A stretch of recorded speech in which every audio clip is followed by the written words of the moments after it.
Anyway, partial fractions, as you can see, can be used to help you integrate things that maybe can't be done conventionally. So, for example, if I was integrating this number 1, I can't u sub it because the u would have to be x squared plus x minus 12, and I can't have a du of 2x plus 1 because I can't give myself an x.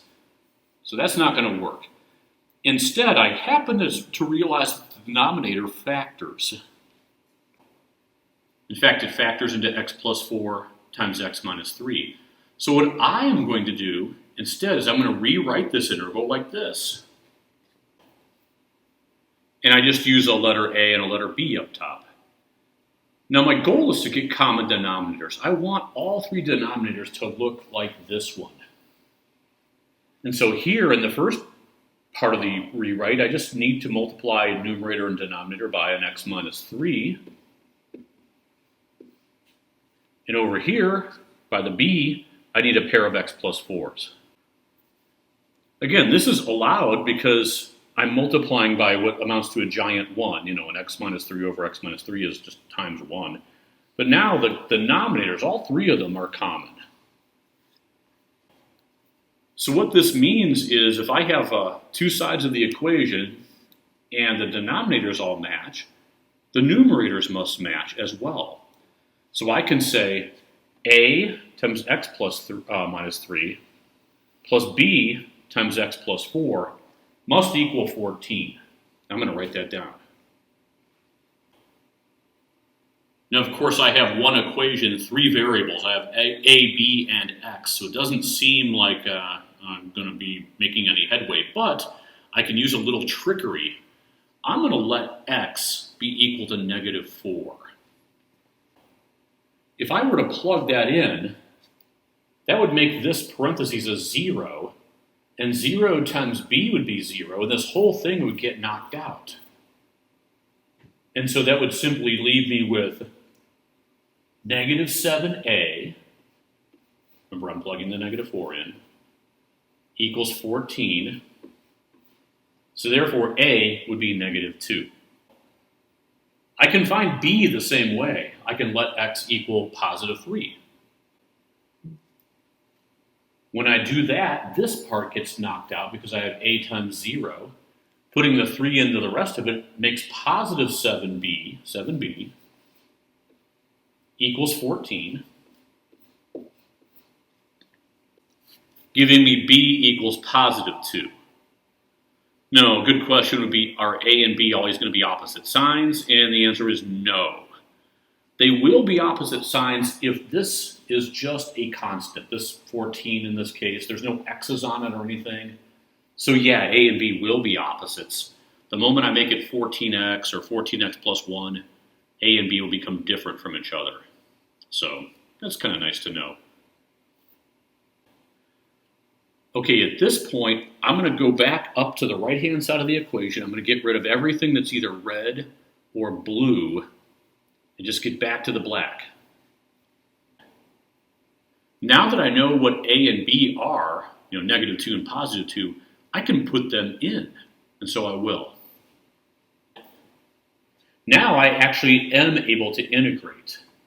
The integral of this first part will be negative 2 natural log of x plus 4, and the integral of the second part will be positive 2 times natural log of x minus 3, and then plus c. I'm going to create some extra space for myself. You probably won't see an answer simplified that way. If this was multiple choice, you wouldn't see that as a choice. Or if you're in the back of the book or you're online looking up answers, you're not going to see it written like that. Instead, I'm going to switch positions. I like to have this minus sign be in the middle, so I'm going to write it as 2 ln of x minus 3 minus 2 of ln x plus 4. Well, that wasn't an earth-shaking difference. I don't know really why you would have to do that. But then you think, well, you could factor out a 2. And that would leave you with the natural log of x minus 3 minus the natural log of x plus 4. But remember the laws of logs from Algebra 2. That would be the natural log of a fraction. x minus 3 over x plus 4. That's the quotient law from Algebra 2, plus c. And I have a feeling that's going to be the way that you're going to see the answer written. So again, I just want to make sure that your Algebra 2 is good and that you don't kind of get stuck a step or two from the end and not see a multiple choice answer. That's something that you should be able to get credit for. All right, that's one. Let's try another. All right, this number 2, I've stepped it up a bit. First of all, the numerator is not just a 14. It's not just a constant. So your a and b aren't going to just be opposites of each other. Also, the denominator, it's partially factored, but we can factor again. X squared minus 4 is, of course, x plus 2, x minus 2, difference of 2 squares. And what this tells me is we're going to have an a, b, and a c, because we have 3 parentheses now. Now, it doesn't matter what order you factor in. You know, I have the x plus 2 first. Some other people might have the x minus 1 first. All that means is maybe my a might be your c, it might be somebody else's b. As long as you have the 3 numbers, the a, b, and c, the numbers correct, it doesn't matter which one the a is or which one the c is. You're still going to have the correct answer. You'll see what I mean. All right, we need a common denominator, which is going to be that. So let's see who needs what. The a fraction needs an x minus 2 and an x minus 1. The b needs an x plus 2 and an x minus 1. And finally, the c needs an x plus 2 and an x minus 2. Okay, at this point, you can see that all 4 denominators completely match each other. All of them are x plus 2, x minus 2, x minus 1. So if the denominators match, that means the numerator should match as well. And they have to. Okay, so there's the equation I'm going to work with. I have a's, b's, c's, and x's. But I can eliminate some things. I think I'm going to go ahead and I'm going to make x negative 2 to start with. If x is negative 2, this parentheses is a 0, and so is this one, which means that it knocks out the b's and the c's. And so I just have a. So negative 2 going in here and here is going to be a times negative 4 times negative 3. That's going to be positive 12a. So 12a. And when I plug a negative 2 into the right-hand side, I'll get 36. Making a 3. All right, let's try x equals positive 2 this time. Basically, I'm picking numbers that sabotage the problem. I'm picking the positive 2 because I know that it's going to make zeros here and here, and it's going to ruin this. It's going to make the a's and the c's multiplied by zeros, and they're going to disappear. So you're really sabotaging the problem on purpose. I know some people are like, oh, I'm good at sabotaging my math problems. Well, there you go. All right, you're in. Putting the 2 in is going to give you b times 4 times 1. That'll be 4b. Over on the right-hand side, if you throw a positive 2 in there, you're going to end up with 4. That's 24 minus 16 minus 4. That'll be 4. So b will be 1. And as I told you, a and b aren't opposites of each other. And you know that because you started the problem with x's in the numerator. So yeah, you don't really know what a, b, and c are going to be. All right, let's grab c. Last but not least, I'm going to let x be positive 1. If x is positive 1, then this is going to cancel. And so will this. So we'll just be left with the c's. Putting the 1 in, you're going to get c times 3 times negative 1. That'll be negative 3c. Putting the 1 over here on the right, you're going to get 6 minus 8 minus 4. That'll be negative 6. And so c will be 2.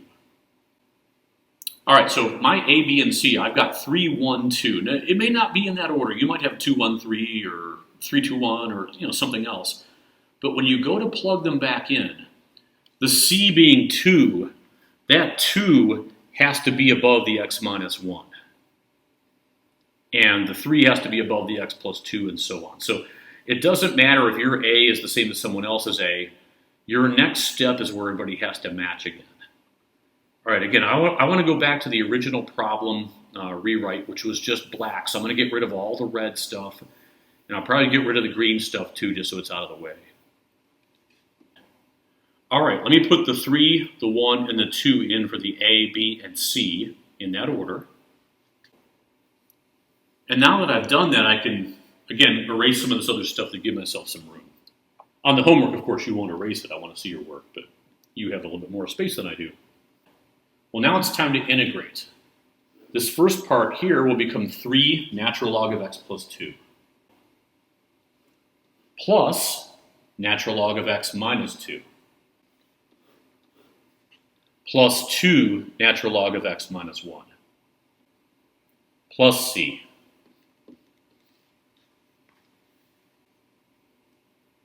And there we have a good, solid answer to a pretty legitimate partial fraction problem. That was good stuff. So again, you do this when it's difficult or impossible to integrate in a normal way. Maybe U subs don't work. It doesn't look like, inverse trig. Try partial fractions, especially if the denominator factors. That's usually a telltale sign that this could be a way out. Sometimes you're factoring and you have what are called repeated factors.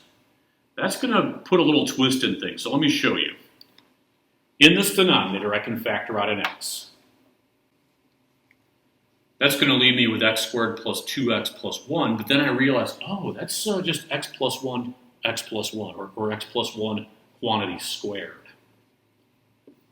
Because it's the same parentheses, because it's quantity squared, we call that a repeated factor.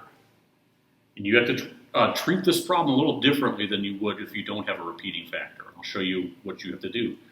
This is going to have an A, B, and a C on it. Let me get rid of this stuff here.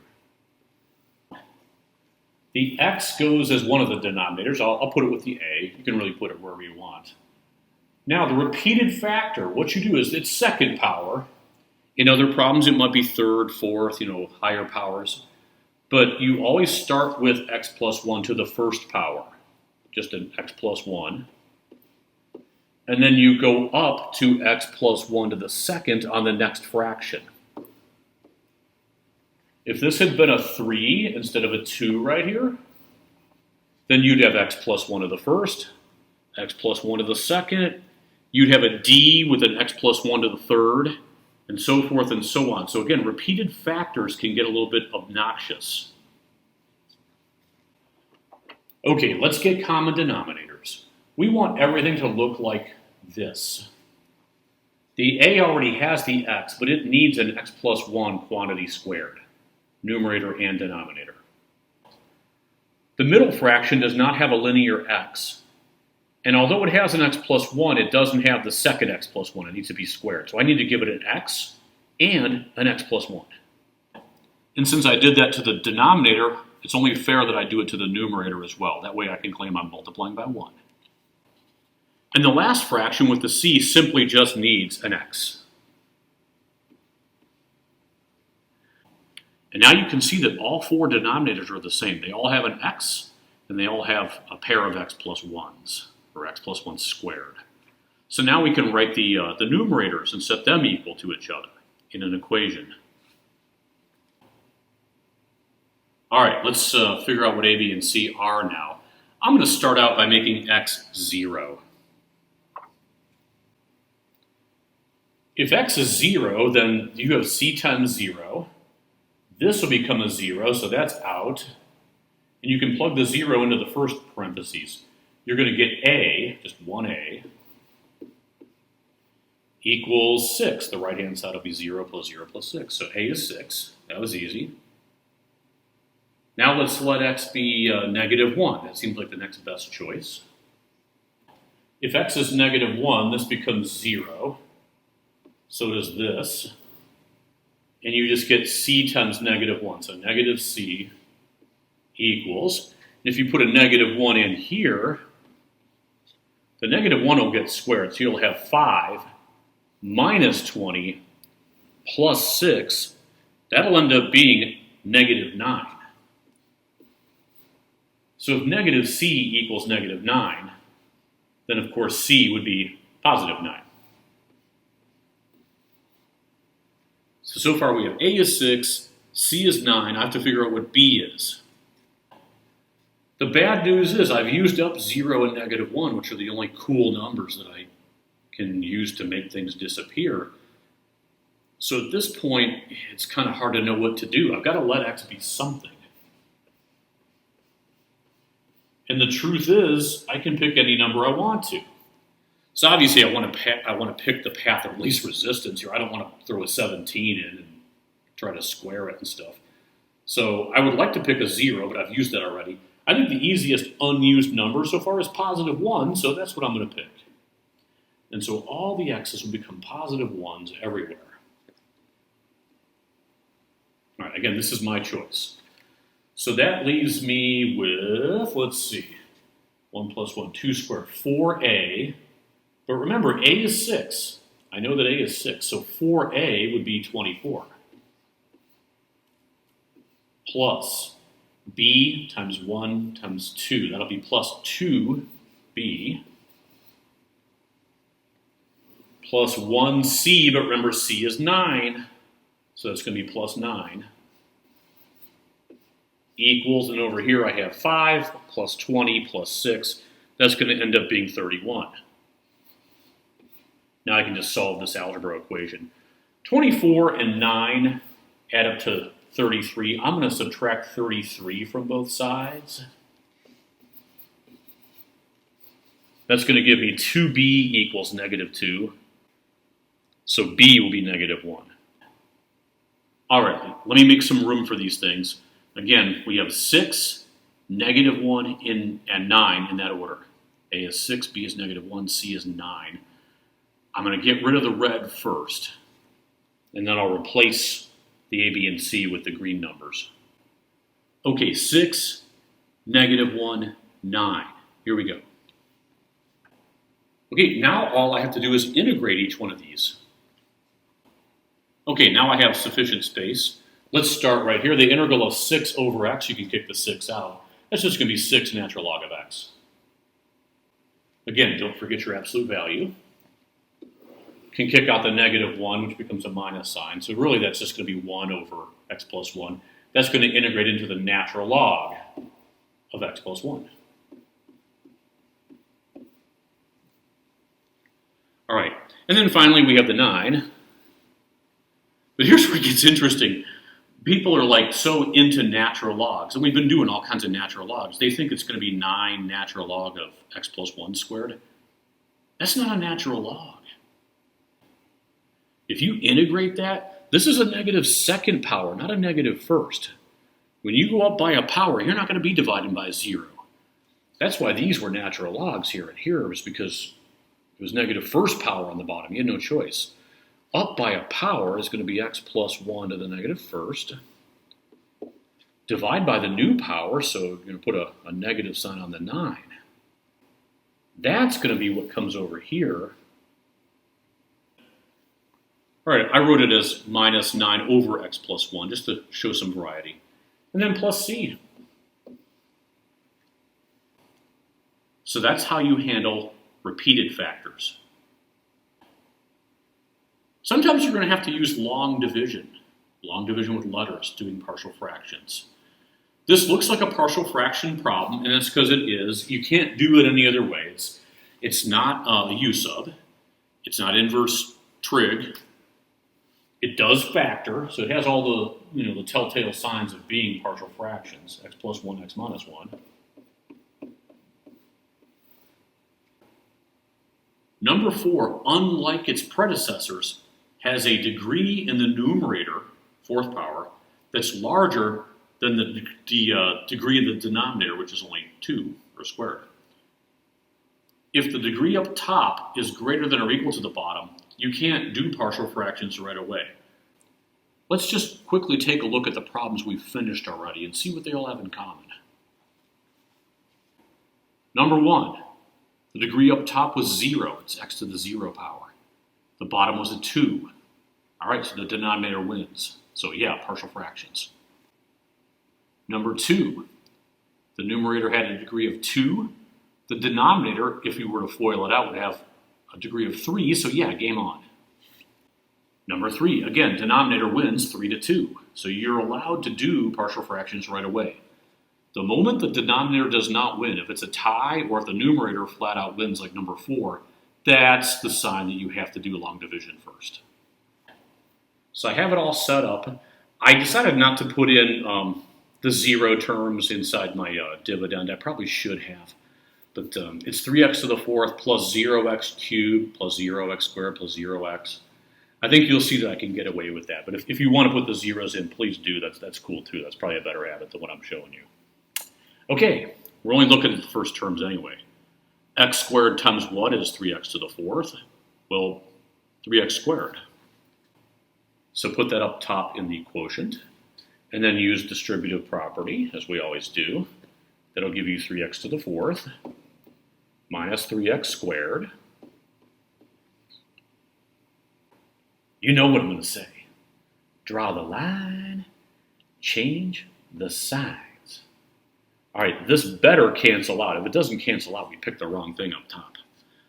These are not like terms, the 3x squared and the plus 1, so they both just drop down. It's totally okay to do that. Besides, we're only going to circle the first one anyway. X squared times what is 3x squared? Well, the answer is positive 3, so plus 3. Distribute that through, so 3x squared minus 3.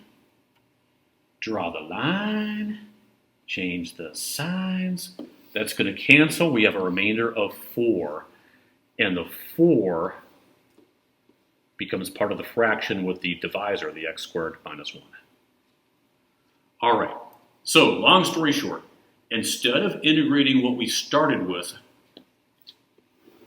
we're going to integrate this thing instead. So I'm going to rewrite the original problem as that. In order to have proper workspace, I'm going to take this new problem that I formed and just take it to a blank sheet. All right, let's integrate it. 3x squared is simply x to the 3rd. Up by a power, divide by the new power. Don't make it hard. Plus 3 will become plus 3x. Again, we're just integrating each of these one at a time. We do the integral of 3x squared first. Then we integrate the 3. And finally, we integrate the 4 over x squared plus 1. And my friends, that's now a partial fraction. And now the numerator's degree is less than the denominator, so we're allowed to proceed. Of course, x squared minus 1, as we saw on the other page, is x plus 1, x minus 1. Let me get common denominators really quickly. There, all 3 of the denominators match each other now, which means the numerators must match as well.